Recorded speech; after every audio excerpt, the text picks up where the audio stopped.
Graduates MLC ఎన్నికల్లో, teachers MLC ఎన్నికలలో చాలా మంది టీఆర్ఎస్ ఎమ్మెల్యేలు ఉన్నప్పటికీ కూడా పోటీ చేయడానికి ధైర్యం చేయక టీఆర్ఎస్ కు ప్రజలు వీఆర్ఎస్ ఇచ్చిందని ఫామ్ హౌస్ కి పరిమితమైన వాళ్ళు ఏం మళ్ళా మీటింగ్ పెడుతుర్రంట. మీటింగ్ పెట్టి ఎవరిని ఎమ్మెల్సీ చేయాలని చూస్తారంట. వాళ్ళ బిడ్డ మాట్లాడుతుంది బీసీలకు బీజేపీ అన్యాయం చేసిందని. తల్లి మేము 2 ఎమ్మెల్సీలు ఇస్తే 2 ఎమ్మెల్సీలు గెలిస్తే ఒకటి బీసీ గెలిచినాం, ఒకటి ఓసీ గెలిచినాం. దాదాపు జనాభాలో సగం ఉన్నటువంటి బీసీలని సముచితంగా గౌరవించేటువంటి పార్టీ భారతీయ జనతా పార్టీ. అమ్మ కవితమ్మ, నీకు చిత్తశుద్ధి ఉంటే మీ నాయనతో మాట్లాడి పార్టీ ప్రెసిడెంట్ మీ నాయన అగ్రకులం కాబట్టి వర్కింగ్ ప్రెసిడెంట్ ఒక బీసీకి ఇయ్యండి. శాసన సభలో పార్టీ ప్రతిపక్ష నాయకుడు ఒక బీసీకి ఇయ్యండి. శాసన మండలిలో ఒక ప్రతిపక్ష నాయకుడు అవకాశం ఉంది, ఇంకొక బీసీకి ఇయ్యండి. చేసేటప్పుడేమో చెయ్యరు, ఇచ్చేటప్పుడేమో ఇయ్యరు. ఇచ్చిన ఈ 4 ఇయ్యరు బీసీలకి మీరు మంత్రి పదవులు. నడిమిట్లనే ఈటల రాజేందర్ అనేటువంటి ఒక బీసీ తెలంగాణలో పెద్ద సామాజిక వర్గం అని చెప్పిన సామాజిక వర్గానికి మంత్రి పదవి వీకేసింది టీఆర్ఎస్ పార్టీ. ఇవాళ కవితమ్మ వచ్చి బీసీలకు అన్యాయం చేస్తున్నారని మాట్లాడితే దయ్యాలు వేదాలు వాళ్ళు ఇచ్చినట్లున్నాయి. కవిత గారు ఇంకొకటి కాదు, నీకు పదవి కావాలి, మీ బావకు పదవి కావాలి, మీ అన్నకు పదవి కావాలి, మీ నాయనకు పదవి కావాలి.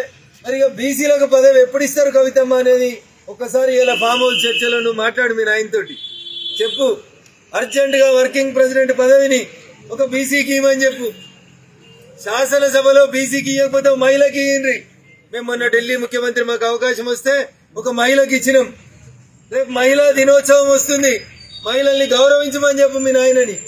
మొదటి 5 సంవత్సరాలు ఒక్క మహిళకు కూడా మంత్రి పదవి ఇవ్వకుండా ఒకే ఒక కేబినెట్ ఈ దేశంలో ఏంటంటే అది చంద్రశేఖరరావు గారి కేబినెట్.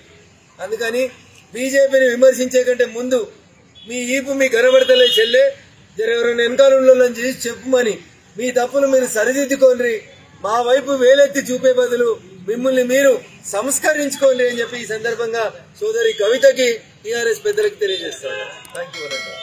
కేసీఆర్ సార్ పుట్టినప్పుడు పసిబిడ్డగానే పుట్టిండు, కానీ ఇవాళ ఆయన ప్రతి ఒక్కరి గుండెలలో ఉన్నాడంటే ఆయన పడ్డ కష్టం. సక్సెస్ కి షార్ట్ కట్ లేదు. సక్సెస్ కావాలంటే ఆడవాళ్ళైనా మగవాళ్ళైనా పనిచేయాల్సిందే. ఇవాళకి కూడా మా నాన్న, నేను చూస్తా కదా కేసీఆర్ గారు, కొత్త టెక్నాలజీ వచ్చిందంటే ఆయన చూసి నేర్చుకుంటాడు, కొత్త విషయం వచ్చిందంటే చదువుకుంటాడు. తను మనం అది చేయలేదనుకోండి, నిత్యం అధ్యయనం చేయలేదనుకోండి, ఫెయిల్ అయిపోతాం. సో నేను మహిళను కాబట్టి నాకేదో ప్రత్యేకత ఉండాలంటే ఉండదు, అందరం కూడా కష్టపడాల్సిందే. కాకపోతే ఇక్కడ ఒక విషయం చెప్తాను నేను, మా నాన్న ఇవాళ ఇంత పెద్ద నాయకుడు ఏంటంటే అందులో 2 మహిళల పాత్ర ఉన్నది.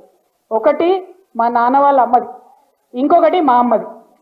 మా అమ్మ ఓపికగా అండగా నాన్నతో నిలబడ్డది కాబట్టి తెలంగాణ ఉద్యమంలో ఆయన కుటుంబం విడిచిపెట్టి పోయినా కూడా ఆమె ఇంటిని చూసుకున్నది కాబట్టి ఇవాళ వారంత పెద్ద నాయకులే. సో మన పాత్ర తెర వెనుక ఉన్నా తెర మేము ముంగటున్నా తక్కువేం ఉండదు. కాబట్టి మనం ధైర్యం కోల్పోవాల్సిన అవసరం లేదు. ఇక్కడ మాత్రం ఇంకొక విషయం దయచేసి నేను మీ అందరు చెప్పదలుచుకున్నా, మీరు కూడా ఆలోచించాలి. ఎందుకంటే మీరు ఇక్కడ వచ్చిన వాళ్ళందరూ కూడా పవర్ఫుల్ నాయకులు, మీరందరూ మళ్ళీ బయటకు పోయి 1000 మందికి చెప్తారు కాబట్టి ఖచ్చితంగా ఈ మాట చెప్పాలి. నేను ఉట్టిగా చెప్తలే, పని చేయాలి కింద పోయి. ఎందుకు తెలుసా, కేరళ ప్రభుత్వం ఒక పని చేసింది.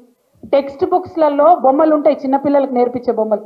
మామూలుగా బొమ్మలు ఎట్లుంటాయి, ఒక ఇంటి బొమ్మ తీస్తే అమ్మ వంటింట్లో వంట చేసుకుంటుంటుంది, నాన్న కూర్చొని రాసుకుంటుంటాడు. మగపిల్లగాడేమో ఏరోప్లేన్లతో ఆడుకుంటుంటాడు, ఆడపిల్లనేమో బొమ్మరిళ్లతో ఆడుకుంటుంటాడు. అంటే అర్థమైంది, ఆడపిల్లలు బొమ్మలతో ఆడుకోవాలి, మగపిల్లగాళ్ళు ఏరోప్లేన్లో కూడా ఆలోచన చేయొచ్చు, నాన్ననేమో మీద కూసుకొని రాస్తాడు, అమ్మ వంట చేస్తుందని అర్థం.